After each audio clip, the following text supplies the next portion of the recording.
Hello and welcome to the GTRIP Research Methods for Library and Information Professionals series. My name is Leslie Thompson and I am a doctoral fellow in the School of Information and Library Science at the University of North Carolina at Chapel Hill. This module is about participant observation. Press-Yield defines participant observation as a qualitative research method for collecting data that depends upon direct, first-hand, sensory experience of human events, activities, and interactions. Researchers record and interpret what they see, hear, smell, touch, and taste when they carry out participant observation. McKechnie and Jorgensen note that participant observation is especially useful as a way to understand private or otherwise unfamiliar social or individual phenomena, things like behavior, norms, and customs. Participant observation is noted to be one of the oldest forms of data collection used by researchers, and its earliest research roots are in the field of anthropology. It came into wide use as part of ethnographic research. Burgess describes researchers' shifts from taking accounts from individuals and having no involvement with them to observing situations firsthand and maybe even participating in the activities of whatever community was being observed.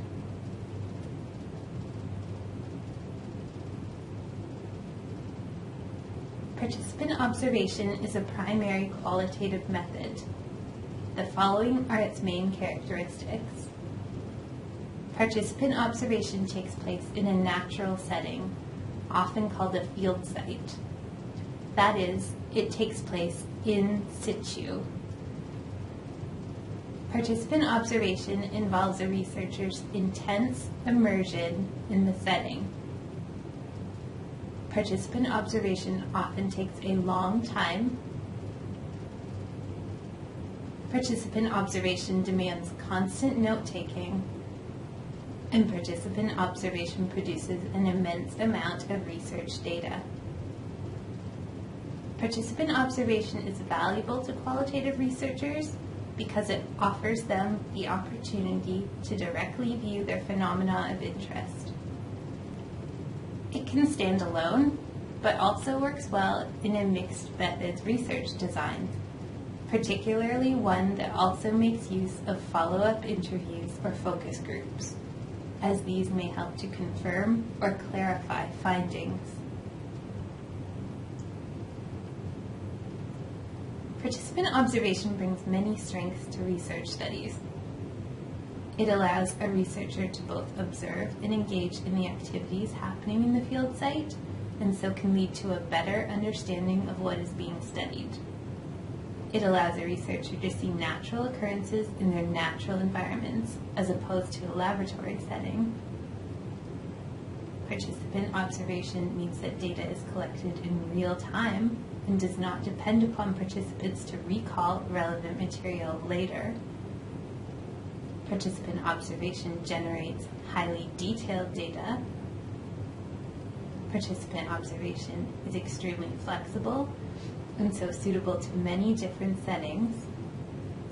And it does not always require participants' informed consent, depending on how the study is being conducted and the data is being collected.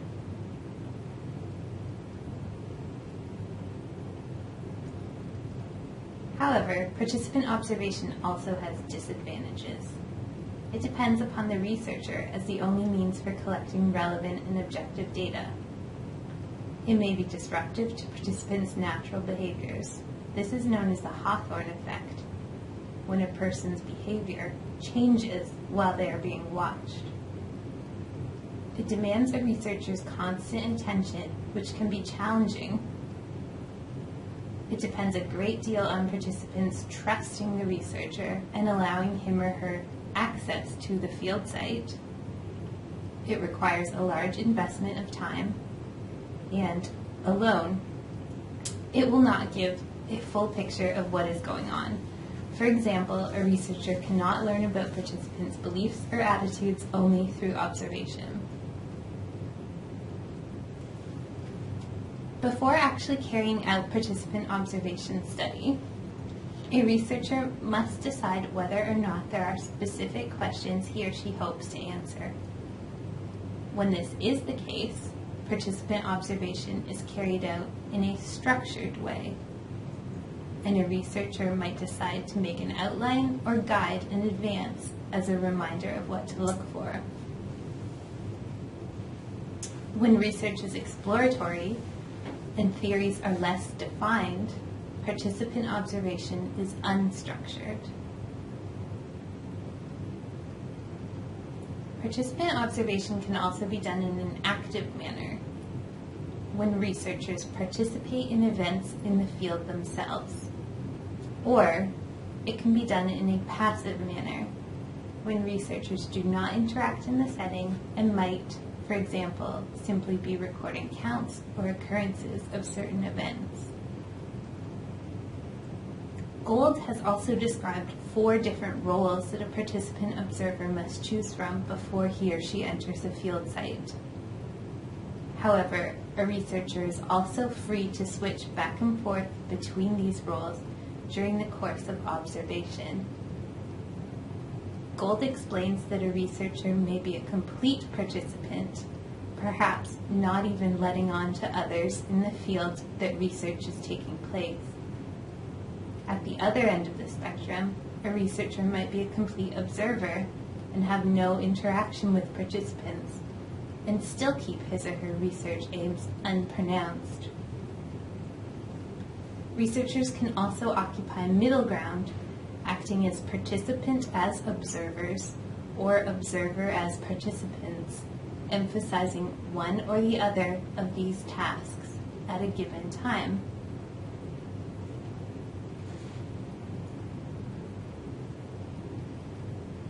The first step in carrying out a participant observation study is for a researcher to gain access to an appropriate field site. Building rapport with participants is especially important as a part of a participant observation study, presuming a researcher is not undercover. Once in the field, Spradley explains that a researcher's first task is to gain a broad overview of the place, the actors there, the activities there, and the feelings associated with it. Spradley calls this taking a grand tour. A researcher continually switches between making such general, descriptive, grand observations and making more focused, selective ones, what Spradley calls mini-tour investigations of smaller aspects within the larger field scene. Just as grand tour and mini-tour type observations are done iteratively in a back and forth manner, so are observations and analysis. Analyzing of participant observation data occurs at the same time as collecting data. It is analysis that guides a researcher's observations in the field from day to day and over time. First, during data analysis, data is coded with emergent themes, something that might spur preliminary theorizations.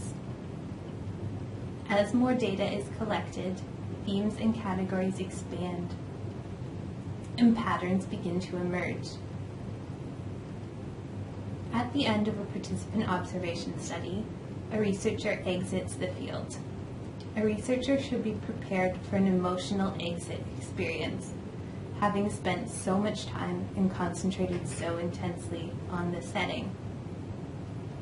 Following a study, it is still important that researchers maintain contact and relationships with participants there, if this is appropriate to the role they assumed in the field.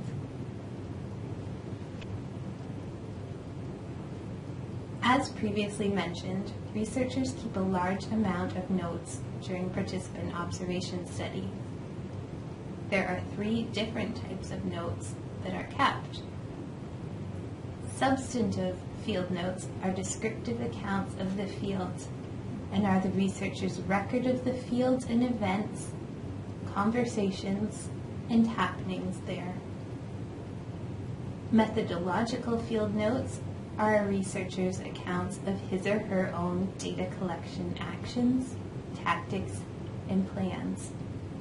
In these notes, a researcher reflects on the impact that his or her presence, role, or reactions in the field may have had upon data collection or findings.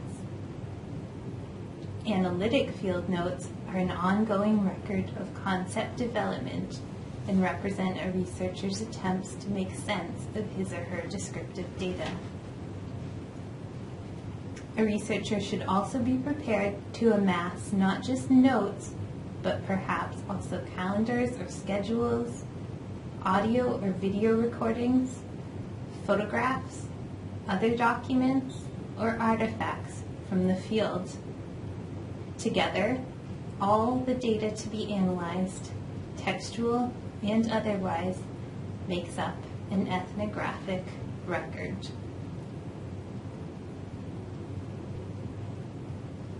Because participant observation research hinges entirely on people, bias deserves a separate word and is something of which researchers should be aware. First, as mentioned earlier, in participant observation, the only data collection and analysis instrument is the researcher. This means that what is seen and what is written up are unavoidably limited. No matter how objective a researcher attempts to be, his or her own background, discipline, and tendencies will shape the findings that emerge from the study. Researchers should also be careful of over-identifying or over-detaching in the field, as this too affects the data they gather. At the same time, participants in the field are subject to these same limitations and may over-identify or over-detach from a researcher and his or her efforts. Bias is one of the main reasons why methodological record-keeping is very important in participant observation studies. Thank you for watching the GTRIP Research Methods for Library and Information Professionals series module on participant observation. You can find more information on using participant observation in the Resources tab. Good luck with your research.